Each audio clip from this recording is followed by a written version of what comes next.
welcome to the Jones Gallery Lecture Series. I'm Sarah Jones, the curator at Jones Gallery. We are a contemporary art gallery in St. John, New Brunswick. Our core mandate is to present work by contemporary Canadian artists, but art education is also important to us, and we think that art history should be accessible, understandable, and free. And that's why we hold public lectures at the gallery and produce videos like the one you're watching now. To keep this series free and open, we rely on the donations of our viewers. Today's video is brought to you by Judy, Pat, Deb, and Dennis. Thank you. If you would like to support our efforts, please contribute at jonesgallery.ca/arthistory, and the link will be below in the video notes. Up today, we're talking about Monet's series on the Rouen Cathedral, the facade of the cathedral. But first, I'd like to in these times of isolation and no traveling anywhere, just to make a pitch for visiting the city of Rouen someday when this is all over. So Rouen is a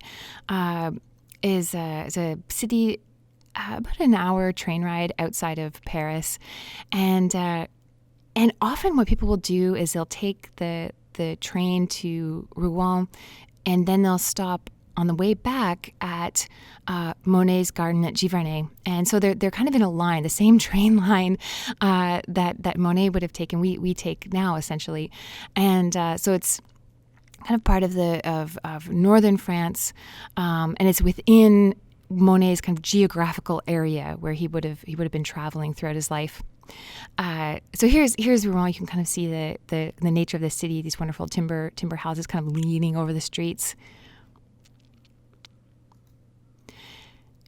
And it is, of course, home to this magnificent Gothic cathedral covered in intricate stonework and tracery. It's a very complex facade. And I have a few photos. It's really difficult to get a perfect image of the the whole facade, but just to give you a sense of it, look at that. Oh, I love Gothic architecture. We'll have to take a deep dive in that someday.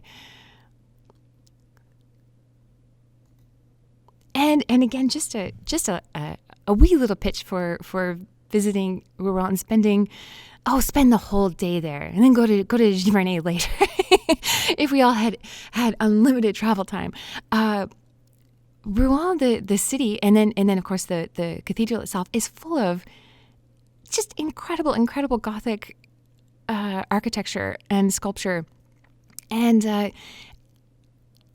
funny thing about kind of the Gothic aesthetic is that every little surface had something, and so there are all kinds of critters and creatures tucked into the corners, or kind of the little small spaces of the architecture, and you could spend days and days and days just kind of wandering around the city, or even just kind of picking a chunk of the facade of the cathedral and taking a deep look, because man, there's some weird stuff, and it's really joyous. I think. I mean, weird, but also just delightful. So here's what I mean. This is on the cathedral itself. I promise we'll get back to Monet in a moment, but I couldn't resist. Look at the critter at the very top, that kind of Muppet-looking critter, and then the two panels kind of at the bottom, the combination kind of a lion, a man and a lion, and a man and a goat, hare, kangaroo. Oh, it's good stuff. Do I have another one? Oh, I do. Excellent. Look at that. There's in the upper right, the boar human and the dog human with a fluffy tail. Oh. Okay. That's enough of that. Back to Monet, the topic at hand for today's lecture. So Monet painted in the early 1890s a series of about 30 paintings of the Rouen Cathedral. And as I've mentioned in previous videos, he started to create or started to work in series of paintings that first started with the Gare Saint-Lazare, kind of the motif, the theme of the train station. It kind of ran throughout a set of work, and I argued in that video that he may have kind of had the first nugget of the idea that was first a good approach to study the changing effects of light. Like if you kept one variable the same, so if you kept the subject matter the same, you could study the effects of light and atmosphere in a more kind of methodical way. And also, it was good for business. So painting in a series was commercially successful, and there was some marketability in painting or kind of giving the effect of multiples. And he did that again. He replicated it with the grain stacks series. There's a video on that, and also with the poplars, which he finished just before moving on to the Rouen Cathedral. And he rented a studio, kind of fashioned a studio in the square across from the cathedral facade in the winter of kind of like I said, the early 1890s, 92, 93. And this would have been more or less his vantage point, kind of looking out onto the facade of the cathedral. And what is interesting about this particular series is that we have an immovable object, right? So with his earlier series, the grain stacks, for instance, he's moving about the field, so the haystack changes. And then with the poplar series, he's focusing on a single set of poplars, but the composition moves, so he shifts from one poplar to another. So it's more or less the same scene, but he does kind of change perspective. By the time he arrived at the cathedral series, his vantage point here, kind of from across the square, looking onto the facade, essentially stays the same. Painting after painting after painting, what we have is the same view. I'll skip ahead and show you. Sorry, there's some details. Sees the same vantage point again and again and again. Okay, and I'll go back. There we go. Okay. I can't remember what order I have these things. All right. So we have an immovable object, like I said, upon which Monet is studying the effect of the changing light. And he's looking at how the cathedral facade shifts in color and tone, and the way those kind of delicate sculptures and the tracery and the architecture shifts and modulates as the sun rises, the sun sets, on cloudy days, on rainy days, like any kind of atmospheric shift he tackles here. So here's one of them. This is the Rouen Cathedral in the morning. You can see it's very kind of purple and blue with bits of orange. You can see that the sun is just touching the very top of the cathedral here. And you'll notice too that I've mentioned this before with Monet, that he's not, we don't see all the details. So we can pick out the basic elements. We can understand the shape of the cathedral here. But this isn't a realistic approach to, obviously, this isn't a realistic approach to depicting the cathedral. So we lose the individual details. The details are kind of sacrificed for the overall study of the effect of the light. Monet wrote that everything changes, even stone, with the light. And I have these details just to show you again the loss of the detail, that it's when you're this close, you see a detail this closely examined, that there's a kind of strokes of color. So we have the stroke of kind of blue with the kind of a bluish green next to a stroke of purple next to a stroke of orange, and it's the combination of it all renders the overall effect.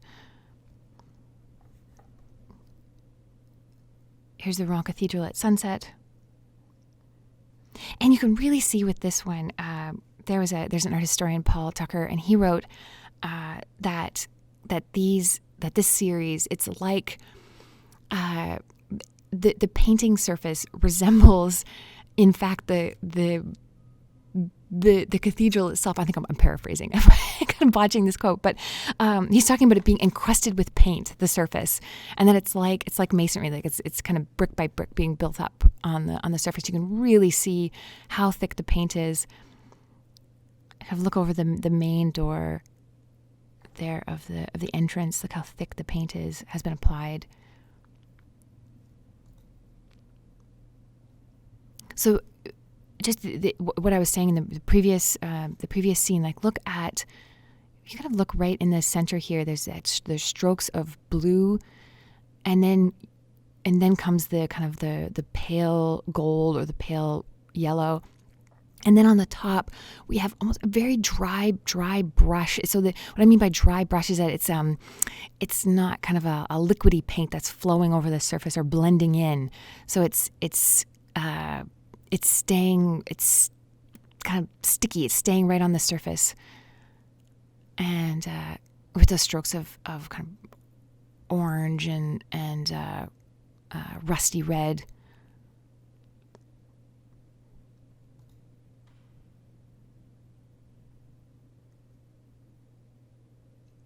Look at the upper right here and how thick the paint is.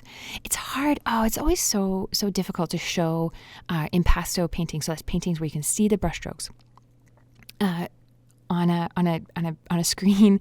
But if you get close enough, you kind of see the texture.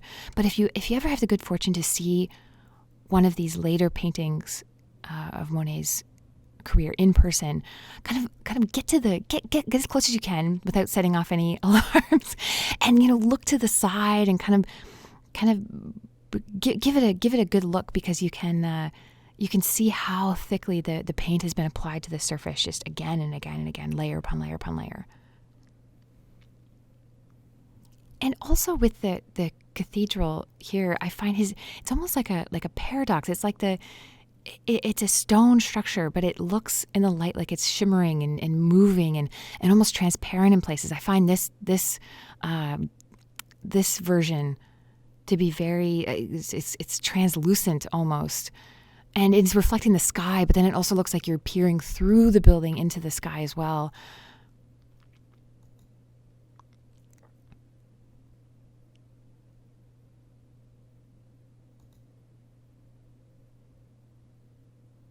Look at that. Look at the upper, these sound very, please turn your eye to the up. Sounds like I'm giving us, look at that section. Please turn your gaze to the upper right-hand corner and look at those. There's kind of 5 or 6 strokes of that yellow, that kind of deep yellow. And just look how that's been, the brush had been dragged across the surface to create that. So visible brush strokes.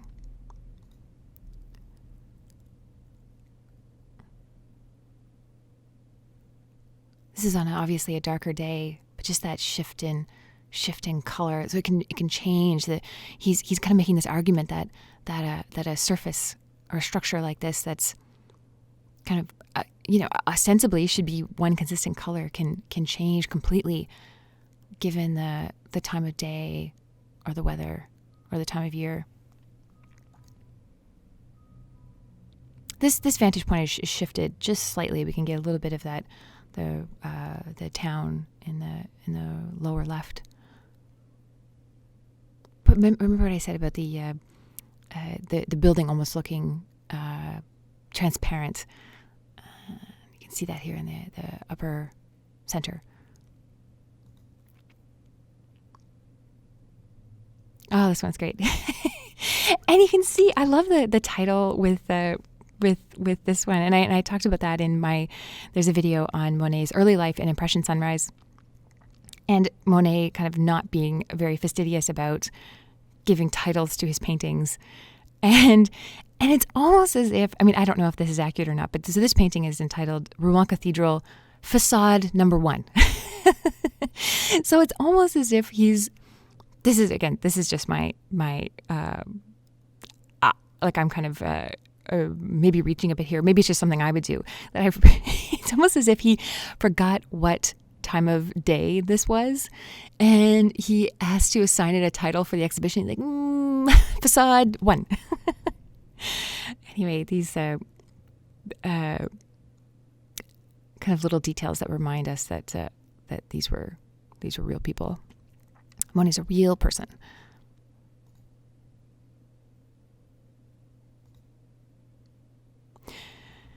I just want to talk to you a little bit about his work ethic, because I have mentioned about the Monet being drawn perhaps to the commercial opportunities that this method of working in multiples, more or less multiples, presented. And I want to be careful, because it's never one thing or another, right? So Monet's motivation isn't solely, for the purity of the art, and this is the investigation, or it's not, on the other end, it's not simply because he wanted to sell paintings. Like it's motivations are complex. And so this is a letter he wrote in 92, and he's talking about the effort that he's putting into this. I'm worn out, I give up. And once more, something that never happens to me, I couldn't sleep for nightmares. The cathedral was coming down on top of me. It was blue or pink or yellow. And what I love about whenever I'm talking about the Impressionists or artists from the later 19th century is that we do have so much correspondence and documentation of their thoughts and their motivations. And I can attest, and I think any artist who has ever prepared for an exhibition knows what that nightmare feels like when the end of the work seems to never get any closer. Here. And once again, Monet kind of expressing probably what every artist has felt since the dawn of time. I shall never manage anything good. It's an obstinate overlay of colors. So he's talking here about that layering, layer. And he did kind of chronically have this displeasure with his work. And there's a story I read somewhere, so I shouldn't maybe give it too much credence because I can't remember where I read it or what the source was, but that his wife kind of had to scoop his paintings away before he destroyed them because he was unhappy with the finished product. But so I again, I don't know exactly when that happened or if indeed that is accurate, but we do know that he would destroy his own work sometimes for kind of being displeased with the progress. And I think this is, again, so true to life. And it sounds like such a delightfully grumpy sort. I am less unhappy than I was last year, and I think that some of my cathedrals will do. And I just have one little story to end on here. He did kind of have this have a very insistent and obstinate work ethic, and there's this wonderful story about Monet working on his poplar series. So there was a kind of a line of poplar trees up the river on the Seine just from his house, and he's similar to this. Just before the Rouen Cathedral series, he did a series of paintings on the poplars, and he was working away in the middle of the project, and the town where owned this patch of land, they were going to sell the patch of land where the poplars were to a timber merchant who was going to cut them down. And Monet was frightfully concerned, and because he wasn't done his series, he wasn't done his painting project, and so he came to an arrangement with the timber merchant. He said, "Look, I'll pay you. Just please hold off cutting them down until I'm done this project." And so he paid off the woodcutter, and so until he was done. So he is indeed dedicated, but also happily, by the time he was working on this series, he was starting to be very commercially successful. And the Cathedral series sold very, very well. His works were fetching high prices at this time. He had very supportive American collectors, which is why a lot of Monet's work is in museums around the United States. And it also funded, interestingly, the sale of these series paintings. So I mentioned this with the grain stacks and the poplars. It was all funding his marvelous garden at Giverny.